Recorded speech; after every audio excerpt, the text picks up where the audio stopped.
போய் குழந்தை குடிக்க சொல்லி குடிக்க மாட்டேன்னு சொன்ன பிள்ளைய போட்டு அடிச்சு தயவு செஞ்சு ஒயின் ஷாப்பை மூடுங்க. சங்க இலக்கியமான திரிகடுகம் இளம் வயதிலேயே குடிக்கிறவன் பிறப்பும் வாழ்வும் கெட்டுவிடும் என்று கூறுகிறது. இப்படிப்பட்ட கொடூரமான மதுவை விளம்பர மாடல் திமுக அரசு இலக்கு வைத்து விற்பனை செய்து வருகின்றது.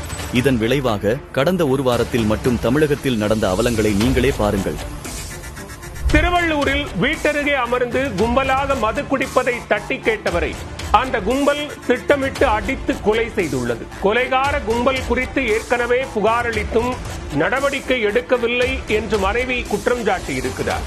கோவை மாவட்டம் சூலூர் அருகே லிப்ட் கேட்ட 15 வயது பள்ளி மாணவனை 4 பேர் கொண்ட கும்பல் கடத்திச் சென்று அவரை மது குடிக்க சொல்லி தாக்கி துன்புறுத்திய சம்பவம் பெரும் அதிர்ச்சியை ஏற்படுத்தியுள்ளது. சோனூர்ல ஒயின் ஷாப்ல போய் பாட்டில் வாங்கியிருக்கானுங்க, புள்ளைய வந்து குடிக்க சொல்லி அடிச்சிருக்கானுங்க. தயவு செஞ்சு ஒயின் ஷாப்பை மூடுங்க.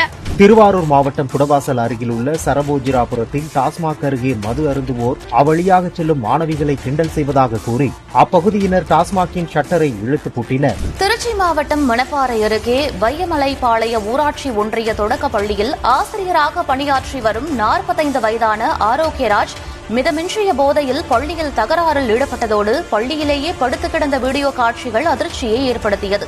திமுககாரர்களின் சாராய கம்பெனிகள் லாபத்தில் இயங்க வேண்டும் என்ற நோக்கத்தில் மது விற்பனையை அதிகரித்து தமிழகத்தை பேரழிவில் தள்ளிய விளம்பர மாடல் திமுக அரசை வீட்டுக்கு அனுப்புவோம்.